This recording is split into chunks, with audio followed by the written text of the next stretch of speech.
एक दुख होता है जो हम कर्म भोगना भोगते हैं, उसी दुख से तो छूटना है ना। ये जो गीत है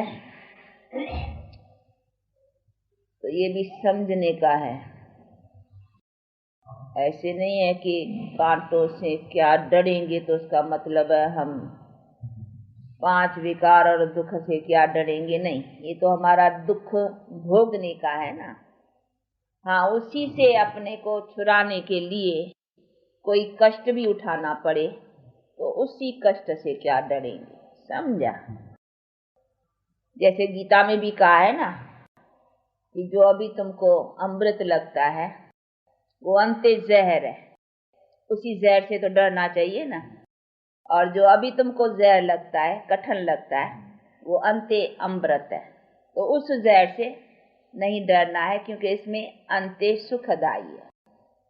समझा। पहला डिफिकल्ट लगता है, परीक्षाएं आती हैं, थोड़ा बहुत सितम सहन करने पड़ते हैं। वो तो जो भी आए हैं उन्होंने भी तो कष्ट सहन किए हैं ना। लेकिन वो कष्ट और वो जो हम अपने दुख में कष्ट भोगते हैं उसमें फर्क है ना।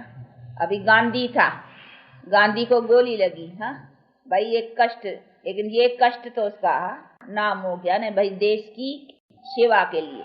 तो देश की सेवा के लिए जिसमें अपनी जीवन उसने जितनी भी अपना सफलता का लिया, तो कहेंगे ना कि उसके सदके अगर जान भी गई या कोई सितम सहन किया तो कोई बड़ी बात नहीं। तो ये कष्ट और वो कष्ट में जो हम भोगते हैं दुख में, उसी में उसमें फर्क है ना। तो ये भी जो गीत है इनका भी अर्थ समझना है। भाई कांटों से क्या डरेंगे, तो ऐसे नहीं है कि इसमें ये तकलीफ है, इसमें ये मुसीबत, इसमें ये सितम सहन, उसे डर कर करके हाँ हम ऐसे ही रह जाए, नहीं। इसमें तो हमको हिम्मत रखनी चाहिए। अगर इसके लिए हमको कुछ सहन भी करना पड़े तो मैदान पर आना है, क्योंकि इससे तो हमारी जीवन बनती है ना। दूसरी देखो, हद की सेवाओं में भी जान देते हैं। हाँ, गांधी ने जान दी, नहीं परवाह नहीं की। हाँ चलो, कहा बहुत, हाँ जान जाएंगी, गई, परंतु वो हद का काम, उससे कोई वो कंप्लीट प्राप्ति तो नहीं रही ना। तो जब भी कोई हद की सेवा में भी इतना रखते हैं, ये तो कंप्लीट प्राप्ति है। उसके लिए अगर थोड़ा बहुत गाली खानी पड़े, सुनना पड़े, कोई कष्ट सहना करना पड़े, दुनिया कुछ बुरा भला कहे या कुछ भी सहन करना पड़े, तो है कि उसी से नहीं डरना है, समझा। तो ये बातें भी समझने की है। बाकी ऐसे नहीं है कि दुख आए तेरा भाना मीठा लागे। ऐसे बहुत है ना, वो कहते हैं कि क्या ऐसे डरना है, आया रोग, आया दुख, आया ये आया, नहीं उसका उपाय है तो क्यों नहीं लेना चाहिए। उसी से हम छूट सके। उसके लिए अगर हमको कुछ सहन करना पड़े तो फिर दूसरी बात। तो ये सभी चीजें समझने की हैं। बेचारे कहीं इन्हीं बातों का ज्ञान न होने के कारण न फिर कहीं इसी बातों में ऐसे समझ लेते हैं कि नहीं ये तो ईश्वर ने दिया है, नहीं दुख तो उसको मीठा करके भोगना चाहिए ना, फिर चाहे सुख दे चाहे दुख दे। वो है एक भक्ति मार्ग में किन्होंने फिर ये मार्ग निकला दिए, ये तसल्लिया देने के लिए। भाई दुख तो आया है, अभी उसको दुखी करके भोगेंगे तो दुखी होगा, इसीलिए भाई ईश्वर तुमने ये भी दुख दिया है, चलो ये भी मीठा है, तो जरा हल्का हो जाएगा, भार जरा हल्का हो जाएगा। तो वो तरीके बैठ करके टेम्पररी दिल को जरा थोड़ा तसल्लिया में लाने के लिए, वो भार हल्का करने के लिए ऐसे ऐसे बैठ कर करके बनाए। पर तो ऐसे तो नहीं उसका कोई भाड़ा है, उसने कोई हमको दुख दिया है या उसने कोई हमको दुखी बनाया है जो हम उसका वो दुख समझ कर करके मीठा भोगे, नहीं। है तो हमारे कर्म की और हमारे भी उल्टे कर्मों की नतीजा है, तो उसी को तो हमको सुधारना चाहिए ना। तो ये सभी चीजें, पर तो उसको सुधारने का नॉलेज नहीं है ना कि किस तरह से इसको सुधारे। तो आया है तो उसको भी भाना मीठा करके भोगो, भाई दुखी हो करके भी भोगे, इससे तो ईश्वर का दिया हुआ, इसको भी समझे तो चला उस भोगने में जरा ठंडा रहेगा, नहीं वो तीखा नहीं लगेगा भोगना, तो कहेंगे ईश्वर ने दिया है बस।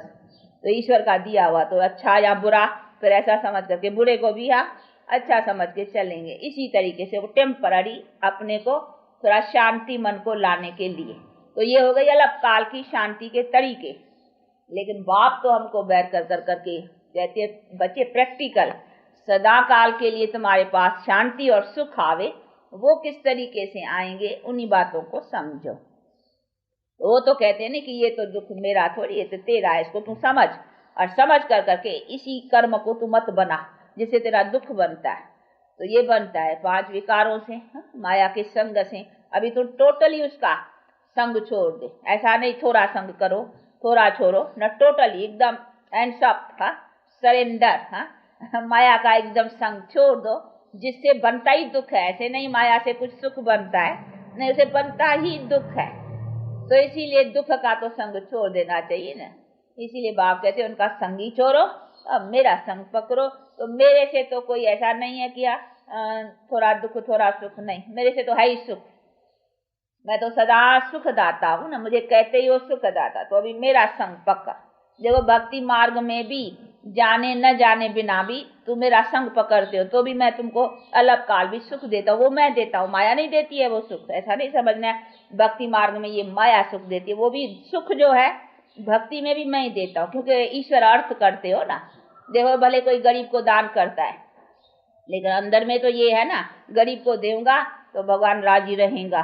फिर भगवान हमको आशीर्वाद करेगा, भगवान कुछ देगा। अंदर में तो वही आता है नहीं। तो करते गरीब को है, लेकिन अंदर याद में भगवान की आती है कि भैया ये भगवान करेंगे तो भगवान कुछ से अच्छा करेगा हमारा। कोई गरीब रोगी की सेवा करेगा तो करेंगे तो मनुष्य की, रोगी की, परंतु अंदर में आएगा कि रोगियों की सेवा करने से भगवान हमारा भी कुछ न ठीक करेगा, कभी रोग नहीं देगा या कुछ हमारा भला करेगा। करेगा कौन? परमात्मा आता है ना बुद्धि में। तो हो गया कि करते हम मनुष्य से हैं, लेकिन ईश्वर अर्थ। तो ये हो गया ईश्वर। तो हम भी ईश्वर को इनडायरेक्ट में याद करते हैं, डायरेक्ट करते मनुष्य से हैं, पर तो इनडायरेक्ट ईश्वर आता है।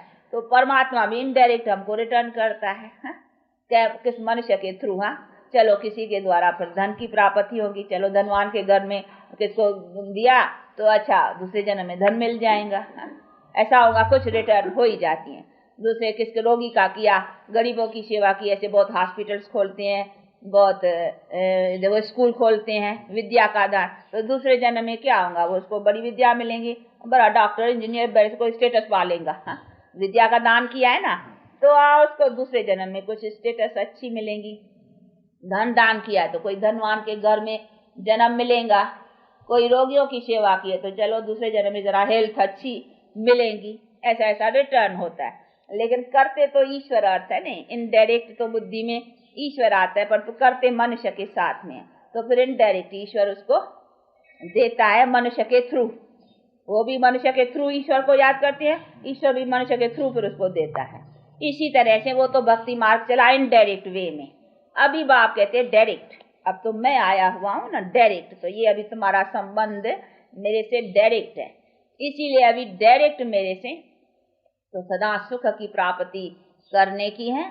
और किस तरह से वो बैठ कर करके अपना सारा बातें समझाते हैं। तो ये अभी अपन उससे डायरेक्ट, अभी कोई इनडायरेक्ट मनुष्य के थ्रू नहीं है, नहीं, डायरेक्ट अभी बाप से तो हमारा कनेक्शन है अभी डायरेक्ट। तो ये ज्ञान मार्ग डायरेक्ट मार्ग है, भक्ति मार्ग इनडायरेक्ट मार्ग है। तो इनडायरेक्ट और डायरेक्ट ये भी तो समझना है। नहीं तो बाप डायरेक्ट आकर के ज्ञान भी डायरेक्ट देता है, इसके थ्रू तो मिल ही नहीं सकता है। मनुष्यों के द्वारा जो मिला उसको ज्ञान नहीं कहेंगे, इसीलिए कहते वो तो भक्ति हुई। लेकिन ज्ञान देता ही मैं हूँ ना, ज्ञान दाता ही मैं हूँ, दाता। ज्ञान सागर भी हूँ तो ज्ञान दाता भी मैं हूँ ना। ऐसे नहीं खाली ज्ञान सागर मैं हूँ, ज्ञान दाता मनुष्य है, नहीं, सागर भी मैं हूँ, अथाह ज्ञान भी मेरे पास है सब, तो दाता भी मैं हूँ। तो ये सभी चीजें समझने की है ना। ऐसे नहीं है खाली अपने लिए ज्ञान सागर हूँ, मैं अपने लिए ज्ञान रख के क्या करूँगा, मुझे कोई अज्ञान थोड़ी है जो मैं ज्ञान रखूँ। चलो हम तुम्हारा सबका ज्ञान मैं अपने पास रख करके कोई फायदा तुमको दूंगा, तभी तो मेरे पास ज्ञान का भी कुछ नाम होगा। नहीं हम अपने लिए रखें, खाली जानता जाए ये चोर चोरी करता है, ये खून खूनी करता है, ये ऐसा करता, खाली मैं जानता रहूं तो मेरा क्या फायदा हुआ। यहाँ चोर का भी क्या फायदा हुआ, चोर भी चोरी करता ही रहे, मैं खाली जानता रहूं। मैं अंदर सबका जानता हूँ कि नहीं ये चोर है, ये खूनी है, ये करता है, ये बुरा करता है, खाली हम देखता रहूं और जानता जाऊं, तो उसमें चोर का भी फायदा क्या हुआ और मेरा भी फायदा क्या, खाली सारा दिन हम यही सोचता रहूं। ऐसा नहीं है, मैं जानता हूँ, उसी जानने का फिर फायदा देता हूँ ना। फायदा देता हूँ तब तो तुम मुझे याद करते हो, गाते हो कि हे भगवान, हाँ तुम ऐसा है, तुम ऐसा मेरी महिमा करते हो, तो जरूर मैंने तुमको कुछ दिया है, तुम मेरे से कुछ पाया है। कभी भी कोई मनुष्य भी मनुष्य से कुछ लेते पाते हैं, तभी तो एक दो की महिमा होती है ना। भाई गांधी, भाई क्यों, उसने हमारे लिए कुछ किया, तभी तो हम उसकी महिमा करते हैं ना। नहीं तो उसने हमारे लिए कुछ नहीं किया होता तो हम उसको याद क्यों करते, उसका गाते क्यों, उसकी महिमा क्यों करते। तो एक दो के प्रति कोई कुछ करता है तभी उसकी महिमा है। तो परमात्मा को भी सभी याद करते हैं, प्यार करते हैं, प्रेम करते हैं, और जब भी दुख आता है तभी याद करते हैं। तो जरूर है उसने हमारे दुख के समय पर कोई ऐसी सहायता की है, तब तो हम उसको याद करते हैं कि अभी तू सहाय हो। और गाते भी ऐसे हैं कि सहाय हो, तेरी अभी सहायता की जरूरत है, अभी मनुष्य का काम नहीं चलेगा, अभी मनुष्य की सहायताएं नहीं चल पा सकेंगी, तब फिर मुझे याद करते हो। और ऐसा होता है, देखो जब सबसे दिल हट जाती है ना, फिर भगवान याद आता है। कोई से नहीं होता है, बाप से, भाई से, इधर से सब, तो फिर भगवान याद आता है, कहते देखो अभी तू ही है। साहब से जब नहीं बनती है या कोई ऐसी बात होती है तो फिर भगवान याद आता है। तो उसकी माना ही है कि हमारे किसी से न प्राप्ति रही, तब फिर भगवान के द्वारा प्राप्त हुआ है, तब तो वो याद आता है ना। तो एक ही वो सहारा है। इसीलिए बाप कहते हैं कि तुमको मनुष्य के द्वारा वो चीज जो मेरे द्वारा डायरेक्ट मिलने की है वो नहीं मिल पाती, इसीलिए फिर तुम मुझे याद करते हो, फिर मैं आता हूँ। तो अभी मैं आया हुआ हूँ, अभी डायरेक्ट, तो ये अभी है डायरेक्ट। इसीलिए बाप कहते हैं अभी मैं भी देखो डायरेक्ट तुमको ये सब समझा रहा हूँ, और तुम भी मेरे से अभी संबंध, रिलेशन डायरेक्ट जोड़, और जोड़ कर करके अभी मेरे से जो कुछ डायरेक्ट प्राप्ति है वो लियो। तो अभी लेना चाहिए ना।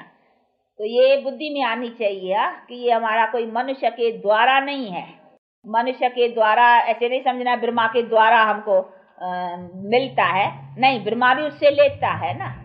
वो तो सिर्फ ऑर्गन्स का टेम्पररी परमात्मा सहारा लेता है बोलने के लिए, बाकी सुनाते तो वो है ना। ऐसे नहीं ब्रह्मा सुनाते हैं, ब्रह्मा के थ्रू, परंतु थ्रू मीन्स है इसका ऑर्गन्स का आधार लेते हैं, लेकिन सुनाता तो वो है ना। नॉलेजफुल जो गॉड है वो सुनाता है, और उसके साथ वो ब्रह्मा भी सुनता है, उसकी भी सोल है ना ब्रह्मा की, यहाँ अपनी वो भी सुनती है और हम भी सुनते हैं। हम भी तो आत्माएं सुनती है ना, ये कौन सुनता है, आत्मा सुनती है। तो ये सभी चीजें बैठ कर करके बाप समझाते, जैसे तुम भी शरीर के द्वारा आत्माएं सुनती हैं, वैसे जिस शरीर में मैं आता हूँ उसको कान भी है ना, तो कानों से वो आत्मा सुनती है, मुख से मैं आत्मा बोलता हूँ। दो सोल है ना दो आत्माएं हैं। तो एक ऑर्गन मैं ले लेता हूँ, परंतु किसी टाइम वो भी बोलता है, किसी टाइम मैं भी बोलता हूँ। ऐसे भी नहीं सारा समय मैं बोलता हूँ। चलो घंटा डेढ़ मुरली चलाई बाबा ने, तो ऐसे भी नहीं है कि घंटा डेढ़ कोई बाबा नहीं बोला, शिव बाबा नहीं बोला, नहीं, कभी बीच में ब्रह्मा भी, जैसे हम आत्मा भी बोल सकती है ना। अभी देखो ममा की आत्मा या जो भी टीचर्स हैं तो वो बोलती है ना, तो जैसे वो बोलती है वैसे ब्रह्मा भी तो बोल सकता है ना। ऐसे थोड़ी है कि बस ब्रह्मा के तन में वो ही बोलेगा। ब्रह्मा अपना भी तो नॉलेज जो धारण किया है वो सुना सकते हैं, जैसे हम भी धारण करके सुनाते हैं। तो इसी तरह से डबल सोल सुनाती हैं, पर तो ये समझना है कि कौन सी पॉइंट बाबा सुनाती है। जो नई बात होगी वो सुनाएगा, क्योंकि नहीं तो वो ही सुनाएगा नहीं। हम सुनी हुई सुना सकते हैं, तो हम सुनाएंगे सुनी हुई, भले थोड़ा अपना विचार सागर मथन भी करेंगे, कुछ ढंग से सुनाएंगे भाई दूसरों को जैसे हो, इतना फर्क, लेकिन बातें तो उसके द्वारा मिली ना, जानकारी तो उनके द्वारा। भाई ये परमात्मा सर्वव्यापी नहीं है, जैसे ये नई बात है, ये जानकारी कहाँ से मिली, परमात्मा से। ये थोड़ी हम जानते थे। अभी बाकी समझाना है कि परमात्मा सर्वव्यापी नहीं है, उसमें फिर विचार सागर मथन हम कर सकते हैं कि अच्छा भाई ये आदमी को कैसे समझाएं, इसके बुद्धि में परमात्मा सर्वव्यापी है, इसको ऐसा बैठा हुआ है, इसका ये कैसे निकालें। तो उसकी तरकीब हम विचार सागर मथन कर कर करके अपने विचार से सुना सकते हैं, ऐसा हो सकता है। लेकिन ये परमात्मा सर्वव्यापी हमें तो नहीं पता था, ये तो उसने बतलाया ना। इसी तरह से जो नई बात है, नई पॉइंट है, बाबा देगा। कभी तरकीब भी नहीं समझाएगा, कभी नई बात भी देगा, कभी हम भी तरकीब निकालते हैं, कभी ये तो होता है। तो कभी ब्रह्मा में भी ब्रह्मा की सोच और फिर बाबा की या शिव बाबा की सोच, तो दो है ना, तो कभी वो भी सुनाते हैं। एक पॉइंट वो सुनाएगा तो दूसरी पॉइंट वो भी सुना लेगा, वो भी कम थोड़ी है, वो सुनाएगा। तो ये सभी होता है, परंतु ये ऐसी बात है जो देखने से समझ में नहीं आएगी। आप सुनेंगे बाबा के मुख से मुरली तो ऐसे समझ में नहीं आएगा कि ये शिव बाबा बोलता है या ये ब्रह्मा बाबा बोलता है, कौन बोलता है। परंतु हाँ, ये नॉलेज से, बुद्धि से समझा जा सकता है। कोई देखने में कुछ नहीं आएगा, कहीं आते नहीं वहां नहीं, वो समझते शायद दिखाई पड़ेगा अभी शिव बाबा बोलता है या ब्रह्मा बोलता है या वो देखने लग पड़ते हैं ऐसे। परंतु वो देखने की तो कोई चीज नहीं है ना जो दिखाई पड़ेगा, नहीं, ये बुद्धि से समझने की बात है। हम परमात्मा को भी देखने से नहीं समझते हैं, बुद्धि से समझते नहीं, जान करके, नॉलेज से, ज्ञान से। अगर ज्ञान नहीं है, बतलाए ना इस चीज का हमको ज्ञान नहीं है, तो हम भले कितना भी देखें इसको, लेकिन हमको नॉलेज नहीं है ये काहे के लिए चीज है। हाँ, तो क्या करेंगे वो। हाँ, कोई गांव वाले है बेचारे, कभी उन्होंने ये देखा ही नहीं है। हाँ, कोई गाँव वाले हो जिन्होंने कभी ये टेप मशीन और ये न देखी, उसके आगे जाकर के ये रखो, वो कहेंगे पता नहीं ये क्या है। हाँ, पता ही नहीं होगा ना, तो उसको थोड़ी वैल्यू होगा इसका। हाँ, इसी तरह से जो पहले नॉलेज चाहिए ना कि भाई इसका क्या है, इसकी वैल्यू क्या है, इससे क्या काम होता है, इससे क्या, तो उसका कद्र रहेगा, उसका पता रहेगा। तो इसी तरह से पहले ज्ञान, तो हमको भी परमात्मा ज्ञान से जाना जाता है, वो अपना परिचय देता है कि मैं क्या हूँ, कैसा हूँ, तभी। लेकिन देखें ऐसे तो बहुत आत्मा के, परमात्मा के साक्षात्कार तो भक्ति मार्ग में भी करते हैं, फिर क्या हुआ। तो साक्षात्कार से सिर्फ काम नहीं चलता, उसका ज्ञान चाहिए ना। इसी तरह से बाप कहते हैं कि हाँ, ये भी बातें ज्ञान से जानी जाती हैं। कोई देखने से पता नहीं लगता है, लेकिन बुद्धि से समझा जाते हैं कि ये बात हाँ ऐसा लगती है, ये शिव बाबा का बोल रहा है, ये ब्रह्मा का है, समझी जा सकती हैं। तो ये सभी चीजें बहुत समझने की हैं और समझ कर करके और फिर धारण करने की है। तो अभी बैठ कर करके बाप समझाते हैं कि अभी मेरा डायरेक्ट है तुमसे रिलेशन, संबंध।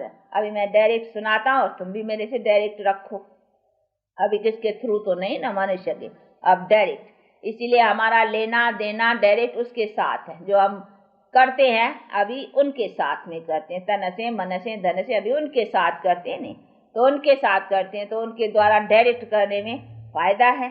इनडायरेक्ट में भी हमको कुछ ना कुछ फायदा मिल ही जाता था, अभी तो डायरेक्ट करते हैं तो उसका और इंटरेस्ट ज्यादा मिलेगा ना। एक का 10 गुना, 100 गुना, 1000 गुना ज्यादा मिलेगा, क्योंकि डायरेक्ट उसका हम संबंध जोड़ करके उसके साथ सौदा डायरेक्ट करते हैं।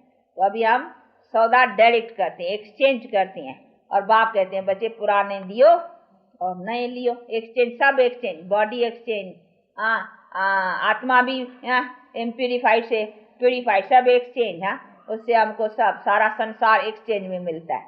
तो अभी उसकी एक्सचेंज में लेना, देखो वो तो बड़ा धनी कहो क्या कहो, उसको धनी भी क्यों कहे, उसके पास तो सब अथाह है ना, इसीलिए उसके पास सब, उसी से हम लेते हैं तो हम कितने भरपूर हो जाते हैं। इसीलिए कहते हैं झोली हो, झोली भरते हैं ना कि भगवान दियो, परंतु इसी झोली में नहीं है। ये हमारा ये झोला है ना, बुद्धि झोला है, उसमें नॉलेज भरते हैं, उसी से फिर हम आत्मा सदा प्रालब्ध सुख की लेते हैं। तो आत्मा का झोला ये नहीं है, ये तो शरीर का झोला है। आत्मा का झोला बुद्धि है, जिस बुद्धि में हम ये सब भरते हैं, जो संस्कार भर के जाते हैं, वो फिर हम संस्कारों की प्रालब्ध लेते हैं। तो अभी उसमें भरना है नहीं, आत्मा में मन बुद्धि जो है उसी में सब भर के ले जाना है। तो आत्मा में कैसे भरा जाता है वो बैठ कर करके बाप अभी इतनी छोटी सी आत्मा में देखो कितना सब 84 जन्मों का पाठ और कितना ये सब है, तो छोटा सी वो देखो कहते नहीं ये एटॉमिक बॉम्ब से, वो कहते हैं जरी कण, ये है क्या, इतनी चीज बिल्कुल छोटी, लेकिन पावर देखो उसकी कितनी है। जैसे इतनी छोटी की वो पावर है, वैसे ये भी आत्मा इतनी छोटी की बड़ी पावर है। इसमें कितना पाठ, कितना जन्मों का ये सब चलता है। तो बाप बैठ कर करके अभी समझाते हैं कि बच्चे ये अभी आकर करके तुम्हारा लास्ट जन्म का हिसाब रहा है, अभी इसमें फिर तुम्हारा सारा जन्मों का अभी फिर नया खाता भरता है। वो कैसे भरता है फिर अभी नया खाता को बैठ कर करके बाप दिखलाते हैं कि कैसे भरो। भरो तो ऐसा भरो जिसमें तुम सदा सुख पाते चलो। तो अभी फिर अपने को नया भरने का है। तो अभी ये सब अपने को एक्सचेंज कर करके पुराना एक्सचेंज और नया लेना है। तो अभी एक्सचेंज सौदा है नहीं। हाँ, वो एक्सचेंज सौदे करते हैं नहीं बहुत। हाँ, पुराने बर्तन लेते हैं, नए देते हैं, कहीं एक्सचेंज सौदे होते हैं ना। तो ये भी एक्सचेंज सौदा है, इसीलिए कहते ये दे सैत सभी संबंध, जो भी कुछ है ये पुराना मुझे दियो, मैं तुमको दे, और दे सैत सभी संबंध, सब नया दूंगा। तो ऐसा सौदा करने में कोई नुकसान है? हाँ, बड़ा फायदा है। तो इसीलिए ऐसे फायदे को पाने के लिए आगे बढ़ना चाहिए। इसमें नुकसान ही क्या पड़ता है? तो ये एक्सचेंज सौदा है, तो एक्सचेंज करो। इसमें रखा ही क्या पुराना, से दे में क्या है? हाँ, रोगी, दुखी, ये फलाना, देखो अकाले मृत्यु। हम अगर इसी देह से ममत निकाल करके और देह सहित संबंधों से ममत निकाल करके अभी हम बाप के हो जाएंगे, तो फिर हमको एक्सचेंज में देह भी अच्छी मिलेंगी। हाँ, और फिर हमको सारा संबंध, देखो लक्ष्मी नारायण का संबंध कितना अच्छा है। ऐसा संबंध मिले, पति पत्नी और बाप बेटे, हाँ, और सभी ऐसे, तो ऐसे संबंध मिले तो अच्छा है ना। उसमें हम सदा सुखी रहेंगे। इसमें तो दुखी दुख है ना। राजा प्रजा सब संबंध अच्छा हो जाएगा ना। ऐसे मनुष्यों की, इन्हीं के हम राजा प्रजा होकर करके यहाँ सुख पाए, तो देखो कितना सुख हो जाएगा। इसमें कभी होगा अन्न नहीं मिलेगा, कभी यहाँ कोई दुख होगा, यहाँ कहीं बातें हो, कुछ नहीं। कुदरती आपदाएं भी कंट्रोल में। हाँ, यानी वो भी सतो प्रधान। कोई कभी ऐसा नहीं फ्लड्स हो जाए फिर हमारा अन्न चला जाए, नहीं, कभी इसके ताकत से ऐसो के फिर हमारा सब प्रकृति भी पूरी सर्विस करती है, क्योंकि हमारे कर्म श्रेष्ठ की प्रालबद्ध रहती है ना। तो इसीलिए बाप कहते हैं, तो देखो तुम का तुम्हारे सब संबंध कितना अच्छा बनाता हूँ, सब सुख है तुमको, कोई लड़ाई नहीं, कोई झगड़े नहीं, कोई अशांति नहीं, कोई दुख नहीं है। तो कोई दुख न हो तो ये अच्छा है ना। ऐसे नहीं थोड़ा सुख हो फिर दुख हो, फिर सुख हो, ऐसी नहीं, फिर उसमें तो सुख लगता ही नहीं है ना। धन होगा फिर कोई शरीर का रोग होगा तो सुख लगेगा थोड़े। हाँ, धन होते फिर दुखी। अच्छा, धन होगा, कोई बच्चा ऐसा होगा, हाँ, नालायक, तो फिर तो भी हाँ दुखी। हर तरह के दुख हो जाते हैं ना। तो बाप कहते हैं बच्चे, तो मैं तो अभी तुमको सब कंप्लीट देता हूँ, जिसमें तुम सदा सुखी रहो, कोई भी दुख की नहीं, कोई चिंता नहीं, कोई फिक्रात नहीं। मरूंगा, कुछ करके जाऊं, या ये करूं, या अपना दीवा जगाऊं, या अपना कुछ करूं, ये भी चिंता नहीं, क्योंकि कर्म श्रेष्ठ की जन्म जन्मांतर की प्रालबद्ध है। उसमें ये भी नहीं कि हमको कुछ करके जाऊं। अभी तो बहुत जन्मों का बनाया है ना, वो चलता रहता है, खाते रहते हो, तो उसमें वो भी चिंता नहीं। तो ये सभी चीजें बैठ कर करके बाप समझाते हैं कि एक ही बार मैं तुम्हारा इतना बना लेता हूँ और इतना बल देता हूँ, जिसमें तुम बहुत जन्मों तक खाते और आराम से चलते रहो सब तरह से। तो ये सब इतना फायदा मिल जाए तो अच्छा ही है ना। तो ऐसे फायदे का काम अथवा ऐसा सौदा करने में फिर थोड़े ढीला रहना चाहिए। हाँ, नहीं, उसमें चुस्त रहना चाहिए। ये एक्सचेंज सौदा सबसे अच्छा है, इसीलिए परमात्मा को सौदागर भी कहते हैं, रत्नागर भी कहते हैं, जादूगर भी कहते हैं। देखो जादू है ना इसका बड़ा, क्या से क्या बना लेता है। जैसे जादूगर कागज से या नोट बना देते हैं, हाँ, और इसे पत्थर से पैसे बना लेते हैं, कई चीजें ऐसे यहाँ एक्सचेंज में बना लेते हैं। तो ये बाप कहते हैं मैं देखो तुम पत्थर बुद्धि को पारस बुद्धि बना लेता हूँ, क्या से क्या। तो ये है जादूगरी ना, सच्ची जादूगरी तो ये है प्रैक्टिकल। वो तो टेम्पररी। हाँ, और उसे क्या है, अगर ऐसे हो, ऐसे कोई साहूकार बने, कागज से पैसा बना लेवे, तो फिर गवर्नमेंट तो उसको अच्छा फायदा रखे।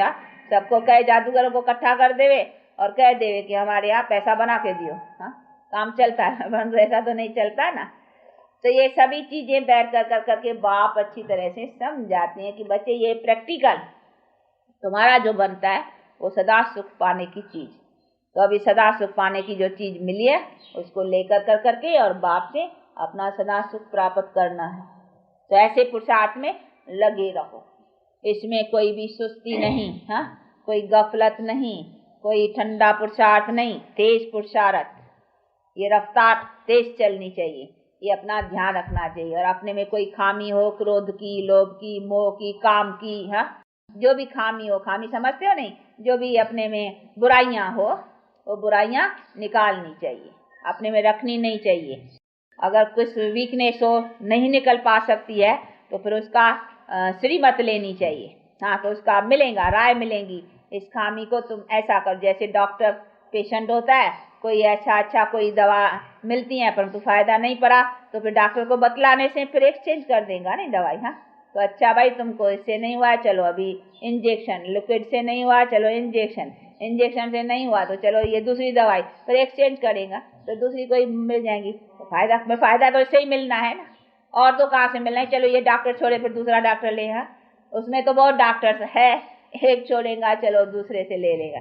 इधर तो है ही एक, इसका इलाज करने वाला ही एक है और अथॉरिटी वही है, उससे ही होने का है। ऐसे नहीं है कि होने का नहीं है, होने का भी उससे ही है, परंतु कोई ऐसी तरह से उससे अपना इलाज लेवे ना।